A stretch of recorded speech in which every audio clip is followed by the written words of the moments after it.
जब भी हंसते दिखोगे किसी को तो ऐसा कुछ न कुछ लोग करेंगे जरूर कि आपकी हंसी बंद हो, क्योंकि हंसता हुआ व्यक्ति किसी को अच्छा लगता ही नहीं आज के समय। जब भी आप कुछ तरक्की करोगे लोग बिल्कुल पैर खींच के, टांग खींच के नीचे गिराएंगे। और विशेषकर हिंदुओं की तो ये बात है, हिंदुओं को कोई नहीं हरा सकता, एक दूसरे को ही हराते रहते हैं।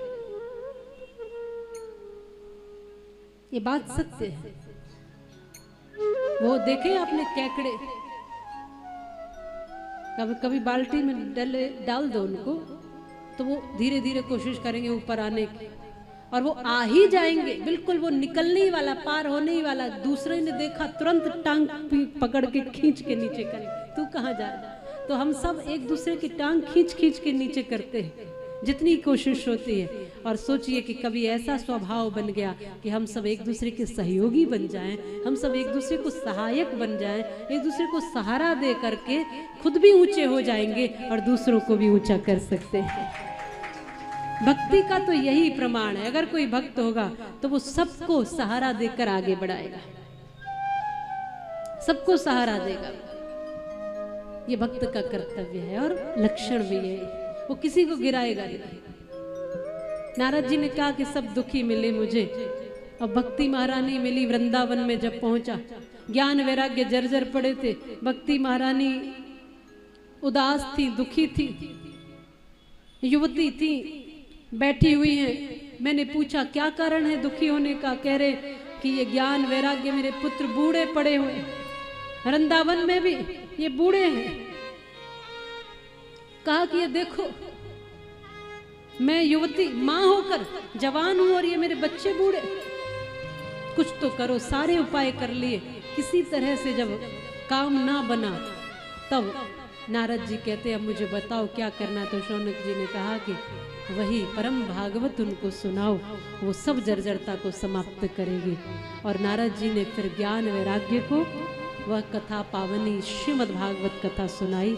भक्ति ज्ञान वैराग्य ने 7 दिवसीय श्रीमद् भागवत कथा को सुना।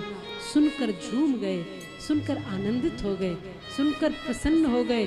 और जो सारी जर्जरता थी, जो सारा बुढ़ापा था, जो सारी मूर्छित अवस्था थी, वो समाप्त हुई। और कृष्ण कृष्ण कह करके उठ करके बैठ गए। बोलिए कृष्ण कन्हैया लाल जय। एकदम उठकर बैठ गए। जो बुढ़ापा जर्जरता थी समाप्त हो गई। कहने का भाव है भागवत जी में भक्ति ज्ञान और वैराग्य तीनों का भरपूर सामुच्य है। यहां से आपको भक्ति भी मिलेगी, ज्ञान भी मिलेगा और वैराग्य भी। भागवत सुनने वाला बूढ़ा तो नहीं होगा, जिसको जवान रहना है वो भागवत सुने। बूढ़े का मतलब ये शरीर तो बूढ़ा होता है सबका, इस पे अपना बस नहीं है, लेकिन आंतरिक अवस्था में भागवत को सुनने वाला हमेशा चेतना में जिएगा। हमेशा उसके भीतर एक उमंग होगी। आपने देखा होगा बहुत बुजुर्गों से हम मिलते हैं, उनको देखते हैं कि उनके अंदर एक बचपन रहता है, वो खिलते हंसते एकदम एनर्जी में रहते हैं। और कुछ युवाओं को हम ऐसे देखते हैं यहाँ पड़े वहां पड़े, उनको कहो नीचे बैठ जाओ आसन लगा के, कहते घुटने मुड़ते ही नहीं, बैठ ही नहीं पाएंगे हम।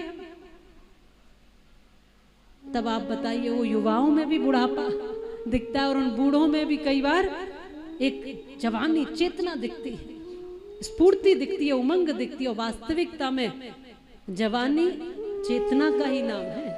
जिसमें चेतना नहीं है, ऊर्जा नहीं है, उत्साह नहीं है, कुछ करने का भाव नहीं है, वो बूढ़ाई है समझो।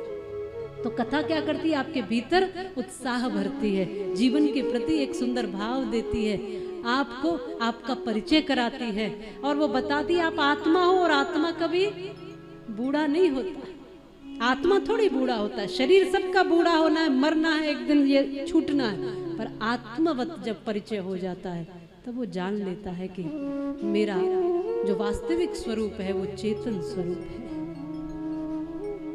उस दिन के लिए कथा सुन रहे हो आप, जिस दिन आपको ये पता चलेगा कि मैं कौन हूँ।